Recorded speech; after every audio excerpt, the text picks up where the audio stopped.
Hello Parukutty. Guys കാണാൻ പറ്റുമോ എന്നറിയത്തില്ല guys. അവിടെ മൂണുണ്ട് ഗൈസ്. ഈ നട്ടപ്രവേലത്ത് മൂണിനെ കാണാൻ പറ്റുന്നുണ്ട്, പക്ഷേ ഫോണിൽ കൂടി കാണാൻ പറ്റുന്നില്ല.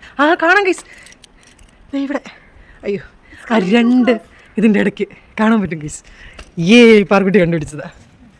ഹലോ അമ്മുക്കുട്ടി, ഇതുണ്ടോ മൗത്തൾസർ പാർക്കുട്ടിയുടെ? അവരുടെ മുഖം കണ്ടോ? ഡാൻസിന് മേക്കപ്പ് ചെയ്തിട്ട് ഇന്നലെയൊക്കെ ഭയങ്കര കുരുകുരു പോലെയായിരുന്നു. രണ്ട് കാലയിലും പഞ്ചറായിട്ടിരിക്കുക ഗൈസ്, പഞ്ചർ. പാർക്കുട്ട ഒരു മരുന്ന് അലോണ, നിങ്ങൾക്കൊക്കെ ഇതുപോലെ അൾസർ വരുവാണെങ്കിൽ ഓറാസോർ എന്ന് പറഞ്ഞ ജെല്ലുണ്ട്. ഓറാസോർ അതിട്ടാ മാറും. അതിട്ട് കഴിഞ്ഞാൽ നല്ലോണം മരവിക്കുവേ. എന്നിട്ട് നമുക്ക് പിന്നെ വേദന എടുക്കത്തില്ല അല്ലേ പാറു? പാറു അലോണ നല്ല നീറ്റലായിരിക്കും കേട്ടോ. പാറു അലോണ, പാറു അലോണയ്ക്ക് ഒരു ഹായ് പറഞ്ഞു. നേഹ, പാറുകുട്ട ഒരു കാര്യം കൂടെ. പാറുകുട്ട, പാറുവിനൊരു ഹായ് പറയണം. പാറുവിനൊരു ഹായ് പറ വേറൊരു പാറുകുട്ടിക്ക്. യെസ്. അപ്പം ടാറ്റ ഗൈസ്, ഞങ്ങൾ ഡാൻസിന് പോവാണ്.